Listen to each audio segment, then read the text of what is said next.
আসসালামু আলাইকুম সুপ্রিয় শিক্ষার্থী বন্ধুরা, আমি মিরাজুল ইসলাম আপনাদের সকলকে স্বাগতম জানাচ্ছি ইউনিভার্সিটি ইংলিশ বিডিএ।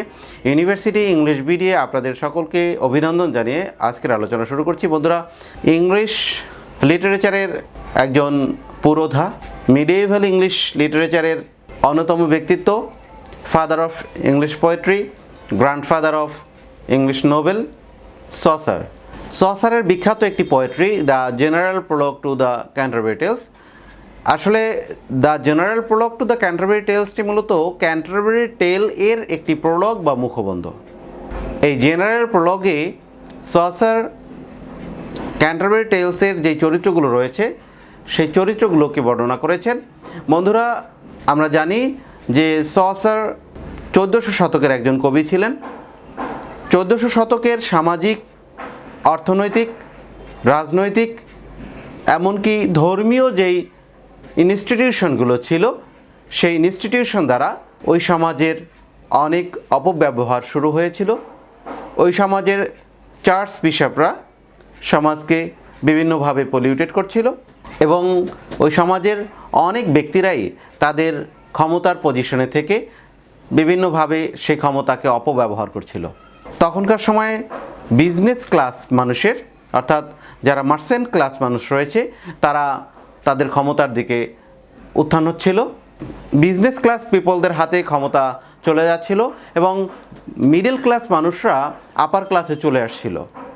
সেই সমাজের প্রকৃত চিত্রটাকে চসার তার the general prologue to the Canterbury টেলের মাধ্যমে উপস্থাপন করেছেন। বন্ধুরা, আমরা এখানে দেখব যে সসার মূলত এই লেখাটি শুরু করেছে 1387 সালে অথবা 86 সালে এবং এখানে তিনি ইচ্ছা পোষণ করেছিলেন যে 120টি টেল তিনি বর্ণনা করবেন, কিন্তু চসার 1400 সালে তার প্রয়াণ হয় এবং তিনি মাত্র 24টি টেল লিখে এই প্রোলগটি শেষ করেছেন। General prologue to the Canterbury টেলে এই গ্রুপে চসার 30 জনের বর্ণনা উপস্থাপন করেছেন। 30 জনের ভিতরে চসার নিজে একজন। তারা যে ট্যাবার্ন ইনে রয়েছে সাউথওয়ার্কের, সেই ট্যাবার্ন ইনের মালিক হ্যারি বেইলি এবং অন্য 28 জন চরিত্র রয়েছে। বন্ধুরা, এই চরিত্রগুলোকে 3টা শ্রেণী থেকে চসার উপস্থাপন করেছেন: মিলিটারি ক্লাস অথবা ফিডাল ক্লাস। দ্বিতীয় শ্রেণীতে উপস্থাপন করেছেন দ্য ক্লার্জি অথবা ইক্লেসিয়াস্টিক্যাল ক্লাস এবং তৃতীয় শ্রেণীতে তিনি উপস্থাপন করেছেন লেইটি অথবা মার্চেন্ট ক্লাস। অর্থাৎ চসার তার সমাজের 3টা শ্রেণীর মধ্য দিয়ে সকল মানুষকেই উপস্থাপন করেছেন। একটা বিষয় লক্ষণীয় বন্ধুরা, চসার কিন্তু কোনো ব্যক্তির নাম এখানে উল্লেখ করেননি, বরং তিনি উল্লেখ করেছেন সেই ব্যক্তির পেশা ধরে ধরে। প্রথমে তিনি বলেছেন the knight, the friar, the miller, the reeve, the wife of Bath, the doctor of physic, the ploughman, the franklin. এভাবে অনেকগুলো চরিত্রকে তাদের পেশা ধরে ধরে উপস্থাপন করেছেন। এখানে একটি আমাদের জন্য মেসেজ রয়েছে। চসার মূলত ওই চরিত্রটাকে বর্ণনা করতে চাননি, চসার ওই চরিত্রের মধ্য দিয়ে ওই ক্লাসের মানুষদেরকে উপস্থাপন করেছেন। তেমনিভাবে তিনি 3টা ক্লাসের মানুষদের মধ্য দিয়ে ওই টোটাল সমাজটাকে উপস্থাপন করেছেন। এখানে চসার তার রিয়েলিস্টিক পিকচারটা এখানে আমাদেরকে দেখিয়েছেন যে মিডিয়েভাল ইংলিশ পিরিয়ডের মানুষরা কেমন ছিল। মিডিয়েভাল ইংলিশ পিরিয়ডে যে বিজনেস ক্লাস ক্ষমতায় আসার একটা প্রক্রিয়া চলছিল, সে বিষয়টাকে তিনি এখানে আমাদের সামনে উপস্থাপন করেছেন এবং তিনি একটি জিনিস আমাদেরকে দেখিয়েছেন যে ওই সময়ের প্রত্যেকটা মানুষ কোনো না কোনোভাবেই পলিউটেড এবং তিনি কিছু মানুষ এক্সেপশনালি তারা পলিউটেড নয় তাদেরকেও আমাদের সামনে উপস্থাপন করেছেন।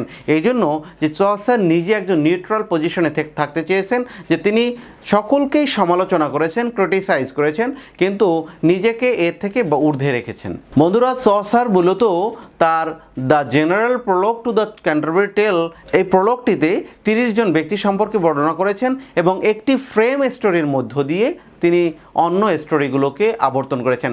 আপনারা যারা নাইলি মজলি উপাখ্যান, শ্রীফরাত উপাখ্যান অথবা অন্য কোনো উপাখ্যান সম্পর্কে জানেন, তারা অবশ্যই জেনে থাকবেন যে উপাখ্যান কোন গোছের হয়, কিন্তু এখানে কিন্তু ক্যান্টারবারির উপাখ্যান বলা হয়নি। এখানে কিন্তু ক্যান্টারবারি সম্পর্কিত কোনো আলোচনা আসেনি, বরং আলোচনা আসছে ক্যান্টারবারির পথে যাত্রা করছে সেই এক শ্রেণীর মানুষের। বন্ধুরা, এখানে কেন তিনি এই চার্চ গোয়ার, অর্থাৎ কেন এখানে তিনি একদল তীর্থযাত্রীদেরকে তুলে আনলেন? একটা জিনিস লক্ষণীয় যে প্রত্যেকটা সমাজের যেই ক্লাসের মানুষই হোক না কেন, তিনি ধর্মীয় যাত্রার ক্ষেত্রে সকল ক্লাসের মানুষরা একটা ক্লাসে রূপান্তরিত হয়। যেমন আপনারা যদি আলোচনা করেন, এখন যদি দেখি যে আমাদের এই ট্রান্সপোর্টেশনের উন্নতির পূর্বে যখন মানুষরা ভারতীয় উপমহাদেশ থেকে হজ যাত্রায় যাইত, তখন কিন্তু একটা দলবদ্ধ হয়ে মানুষজন হয়তো স্টিমারে, নয়তো ঘোড়ায় অথবা পদযাত্রার মধ্য দিয়ে তারা মক্কা শরীফে গমন করতেন। তেমনিভাবে চসারের সময়ও ওই মানুষরা তীর্থযাত্রায় অর্থাৎ বিভিন্ন ক্যাথেড্রালে অর্থাৎ বিভিন্ন চার্চে তারা ভ্রমণ করতে যাইতেন, এবং এই যাত্রাটা ছিল হয়তো পদযাত্রা, নয়তো ঘোড়ায় চড়ে অথবা অন্য কোনো বাহনে। তেমন দ্রুতগামী কোনো বাহন তখনকার সময় ছিল না। এখন বলা যেতে পারে যে চসার কেন একটা তীর্থযাত্রীদেরকে এখানে তুলে আনলেন। মূলত বিষয় হচ্ছে, যখন কোনো তীর্থযাত্রার কথা বলা হয় তখন কিন্তু উচ্চ শ্রেণী, নিচু শ্রেণী, মধ্য শ্রেণী সকল শ্রেণী একটা যাত্রায় একই যাত্রার যাত্রী হয়ে আসেন। তেমনিভাবে এখানেও যারা সেন্ট থমাস বেকেট এর সমাধিস্থল ভ্রমণে যাচ্ছেন তারা কিন্তু সকলেই বিভিন্ন ক্লাসের, কিন্তু সকলেই একই দলে আছেন। যেহেতু এই ক্লাসে সকল ধরনের মানুষকে তিনি পাবেন, তাই তিনি তীর্থযাত্রার এই গল্পটাকে তার অবলম্বন হিসাবে গ্রহণ করলেন। এখানে তিনি মূলত 120টি উপাখ্যান বলার জন্য তিনি প্রিপারেশন নিয়েছিলেন, যেটা আমরা ভূমিকা থেকে ইঙ্গিত পেয়েছি, ভূমিকায় যেটা উল্লেখ রয়েছে। কিন্তু এখানে সর্বমোট 24টা টেল রয়েছে।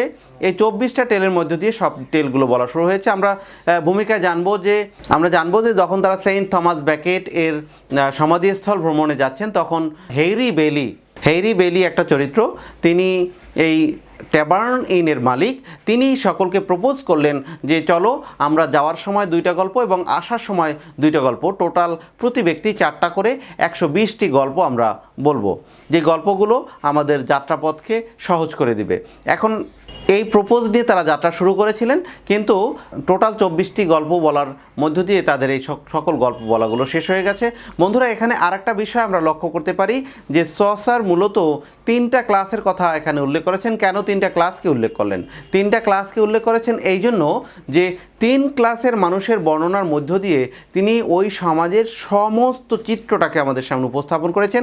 এখানে তিনি বর্ণনা করেছেন প্লাউম্যান, মিলার, রিভ, ফ্রাঙ্কলিন, এই যে একদল মানুষের কথা বলেছেন, তারা প্রত্যেকেই কিন্তু হচ্ছে কৃষক শ্রেণীর।